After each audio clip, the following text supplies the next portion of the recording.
Number 965, PLN's new energy.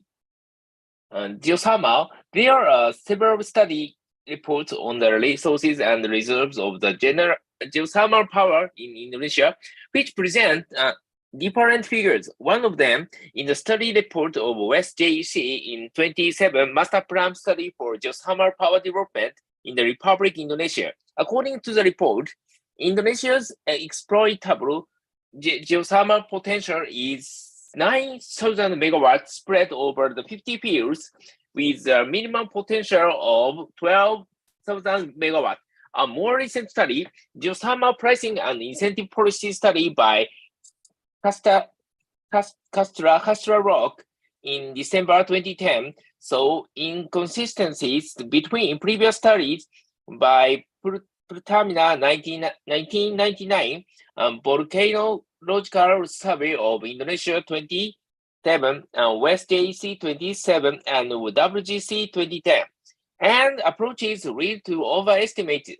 Castro Rock also provides updates on geothermal resources based on 40 years of exploration and development data from Pertamina Geological Agency field work by geoscientists, and a new approach based on probabilistic volumes. Geothermal potential that can be exploited may be smaller than has been claimed so far.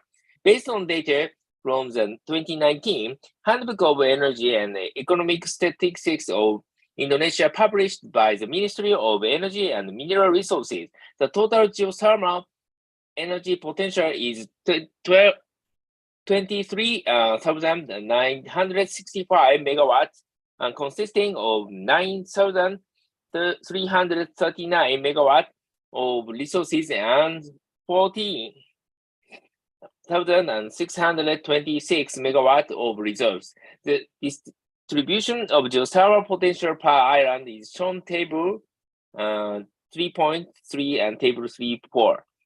This is in this chapter, there are plans to develop many PLTP projects, especially in Sumatra, Java, and several Sulawesi, Nusa Tenggara, and Maluku.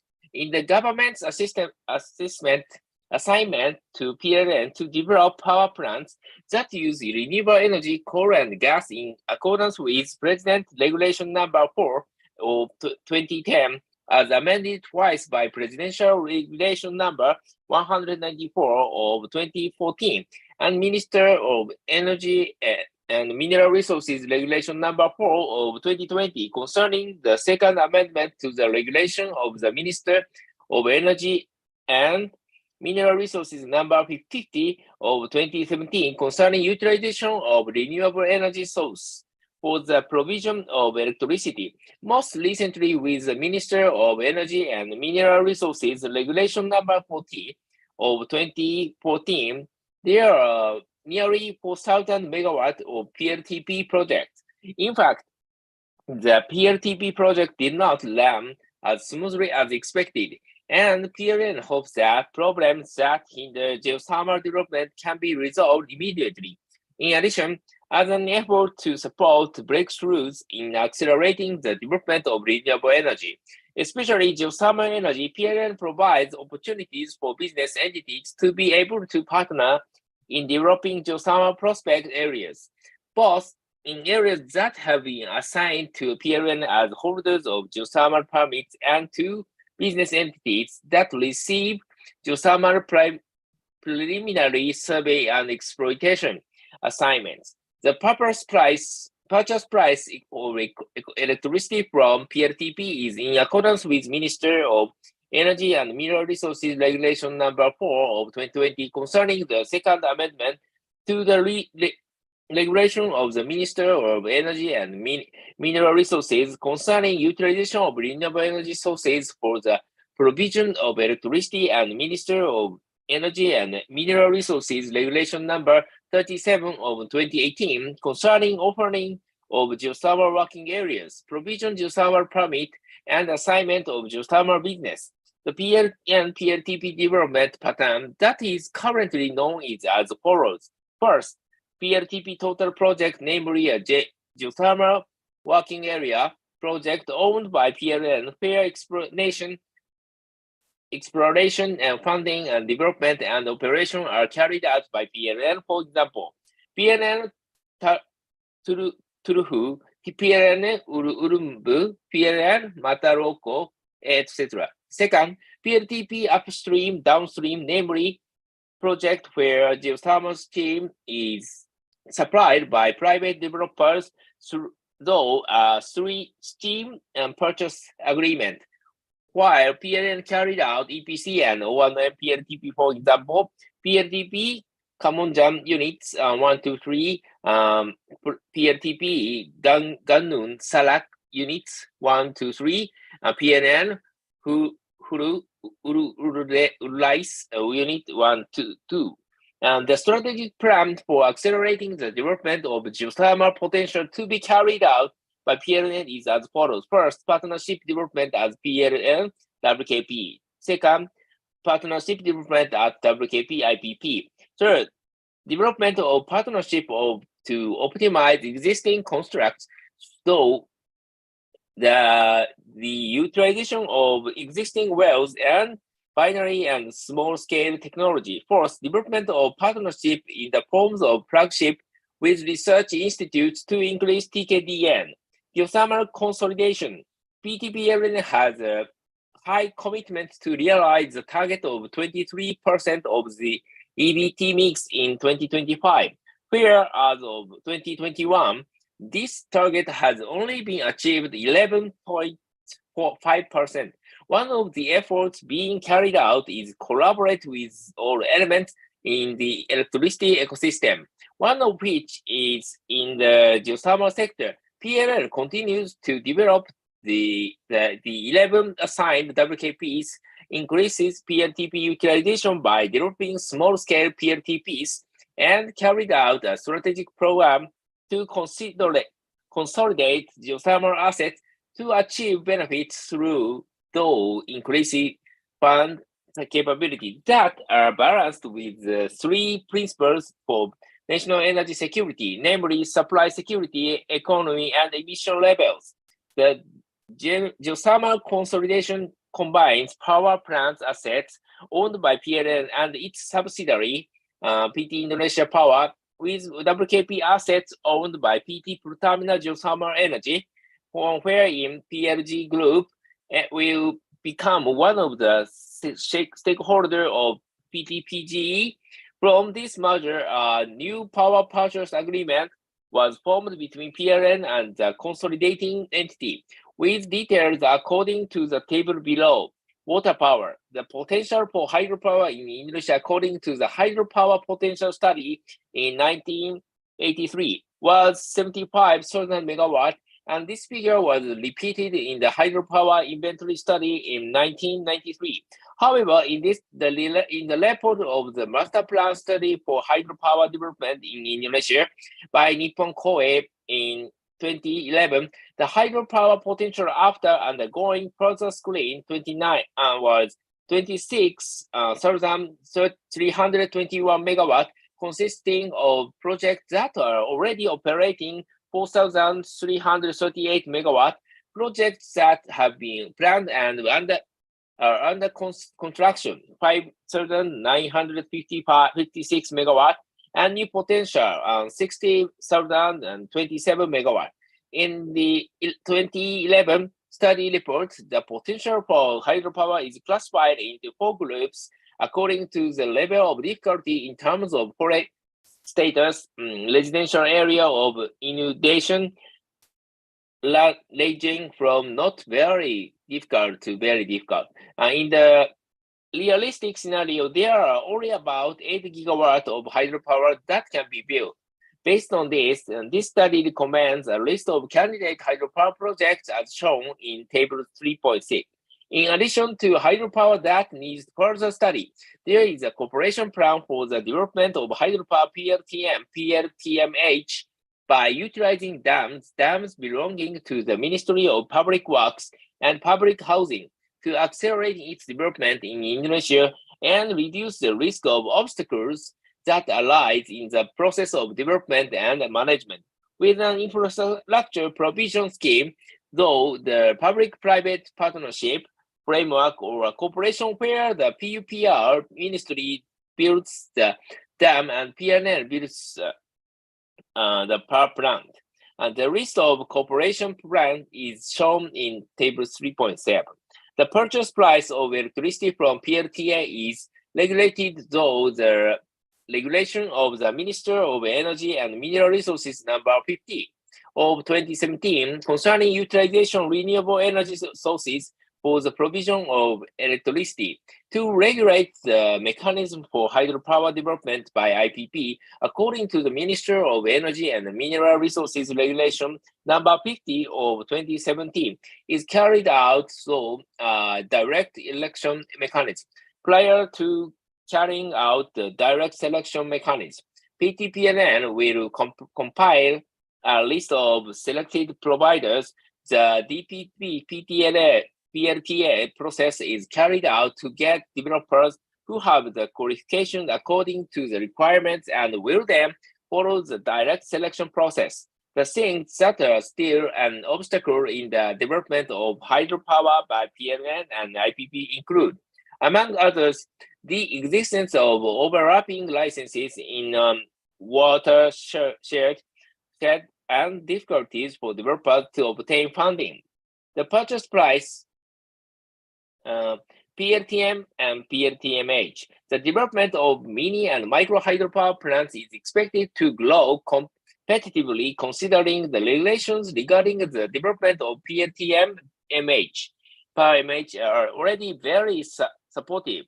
With the issuance of regulation of the Ministry of Energy and Mineral Resources number 50 of 2017 concerning utilization of renewable energy sources for the provision of electricity, it is hoped that this will increase the development of PLTM by involving private developers to regulate the mechanism for the development of PLTM by IPP in accordance with Ministry of Energy and Mineral Resources Regulation number 50 of 2017 is carried out through the direct election mechanism. Prior to carry out the direct selection mechanism, PTPLN main distribution unit or PTPLN regional main unit will compile a list of selected providers. The PLTM DPT process is carried out to get PLTM developers who have the best qualification and will then follow a direct selection process. The things that are still an obstacle in the development of PLTM by PLTM, PLN, and IPP include, among others, the overlapping of the permits in the one watershed and the difficulty for developers to obtain funding.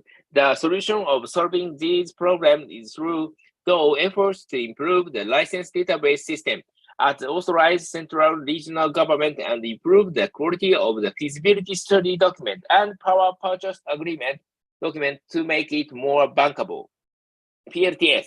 The 1000 Island Location PLTS program is a solar energy development program with a photovoltaic technology by PLN prepared though a PLTS development program on locations and islands that have expansion constraints or network access and transportation difficulties. These locations are generally in the outermost or isolated areas, small islands. PLTS switches generator with intermittent energy sources produces electrical energy in fluctuating amounts. In operation, a backup generator is needed that can be operated with flexibility, a supporting generator to anticipate when the intensity of sunlight decreases due to cloud or night condition. Thus, for each region with difficult system characteristics, difficult studies are also needed to assess the feasibility of PLTS projects, especially for large-scale ones. Until 2020, the PLTS that has been operating has reached 79 megawatt. The PLTS that will be developed by PLN is in the form of centralized PLTS in hybrid mode. The hybrid mode PLTS generator components is adjusted to the primary energy potential in each location and take into account the distribution of the population in a very wide geography and the difficulty of reaching remote area. With hybrid mode, it is expected that the system can operate optimally.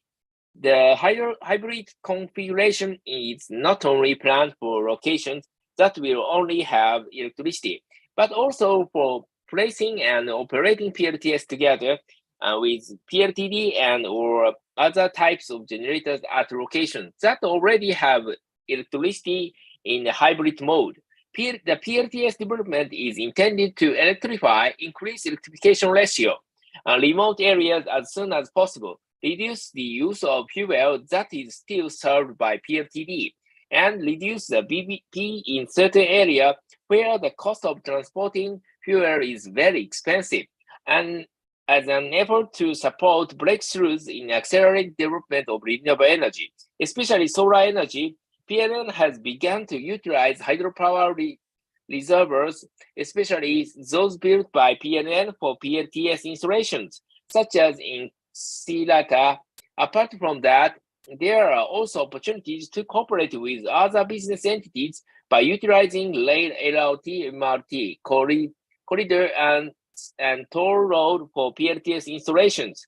The purchase price of electricity from PLTS is regulated in the Minister of Energy and Mineral Resources Regulation number 50 of 2017 concerning utilization of renewable energy sources for provision electric power. Within the enactment of this ministerial regulation, it is hoped that the trend of rising BBP due to the price of electricity from renewable energy can be avoided.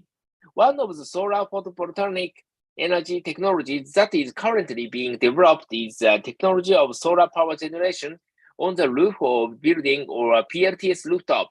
The rooftop PV system is a smaller PV system compared to the ground-mounted PV system. The rooftop PV system is installed on the roof of the residential commercial building or industrial complex. The electricity generated from the system can be entirely fed into the grid PLN regulated by feed-in tariff or used for self-consumption with net metering measurements. Through the net metering system, electricity production by consumers will offset the electrical energy from the PLN network system. Differences in network quality in each region require rules for interconnecting rooftop PLTS with the network, as well as rules regarding network-connected PLTS rooftop operation grid code. These rules regulate the technical requirements for connecting PLTS based on network characteristics. The existence of these rules can improve the integration optimization of rooftop PLTS generators so that the network is disturbed by presence of intermittent PLTS. The utilization of rooftop solar power plants, rooftop PV, is regulated by the Ministry of Energy and Mineral Resources Regulation number 49 of 2018, as amended through Minister of Energy and Mineral Resources Regulation number 13 of 2019. With the issuance of this regulation, it is hoped that it can support the achievement of the target of using EBT of around 23% by 2025. Other benefits obtained from the construction of rooftop PV include, first, saving electricity bills for PLN consumers. Second, the development of the electricity business with rooftop PV technology. Third, increase the contribution of the community in Indonesia electrical energy business and create an energy-independent society. To achieve the energy mix target from EBT of 23% in 2025, PLN also plans to develop PLTS in following locations.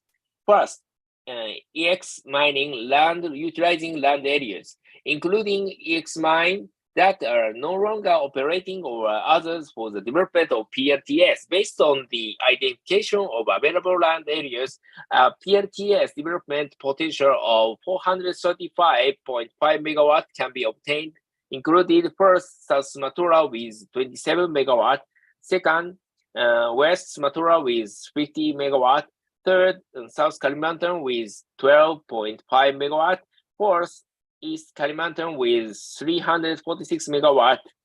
Two, reservoir for floating PLTS. Indonesia also has many reservoirs that can be utilized for development of floating PLTS on a large enough scale to achieve the EBT mix target. One of the reservoirs that is the process of developing and constructing or floating PLTS is a Chirata reservoir with a capacity of 145 megawatt, which has been carried out by PPA. Utilizing reservoir as floating PLTS can reduce land investment costs so as to produce more competitive electricity rate. Several reservoirs are planned to be utilized for the construction of floating PLTS, reaching a capacity of 612 megawatt, including A. Wonogiri Reservoir in Central Java, 100 megawatt. B. Stami Reservoir in Kurangaket, East Java, 122 megawatt. C. In Jatilu Hua Reservoir in West Java, 100 megawatt. D. Muricha Reservoir in Banjarnegara, Central Java, 60 megawatt. E. Sangling Reservoir in West Java, 60 megawatt. F.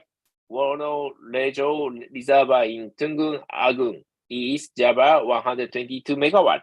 G. Lake Singkarak in West Sumatra, 48 megawatt.